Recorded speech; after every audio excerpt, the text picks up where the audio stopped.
I'm Maureen Ursino, owner and principal designer of Ursino Interiors, and this project really was a special project that our team was honored to be a part of.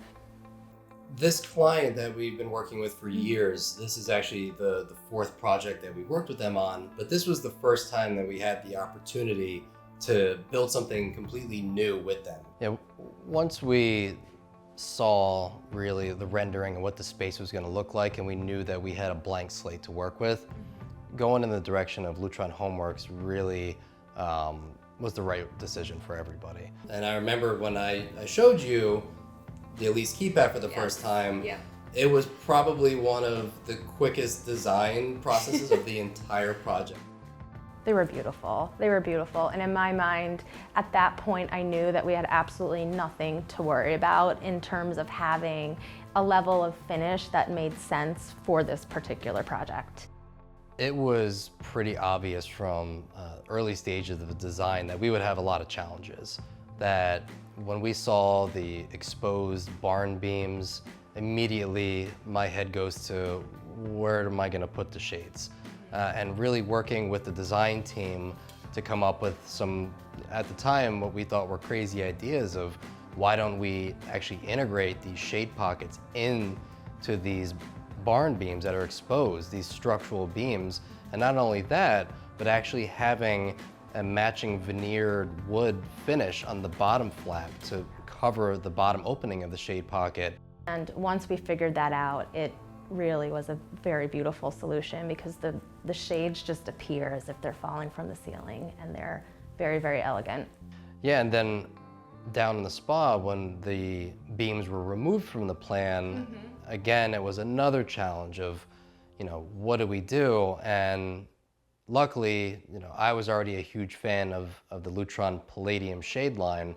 I immediately said, this is a perfect opportunity to bring this solution to you and your team and say, do you think the client and your team would like this? And it ended up perfect. So even though it was a huge challenge and a big change to the design, I think at the end of the day, it now looks like it was the design from the onset.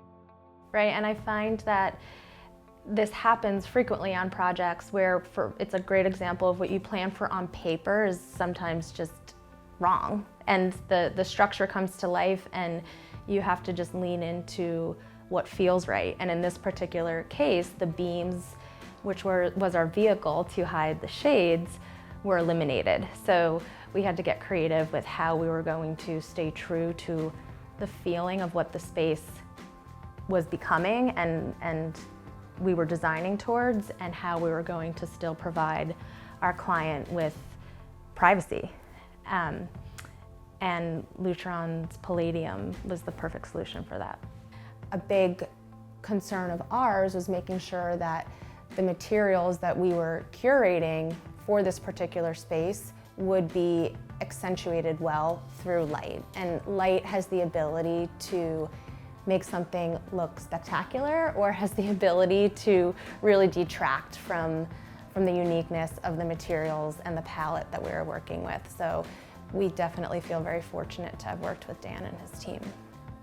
And I know that a big part of Dan's challenge with your team was how do you integrate fairly complicated technology into a space that was meant to feel overly simple.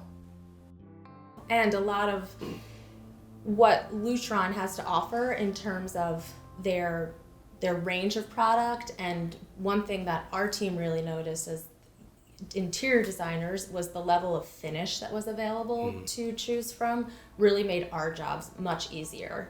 And we knew that Lutron would have an offering that worked with the finishes that we were working with.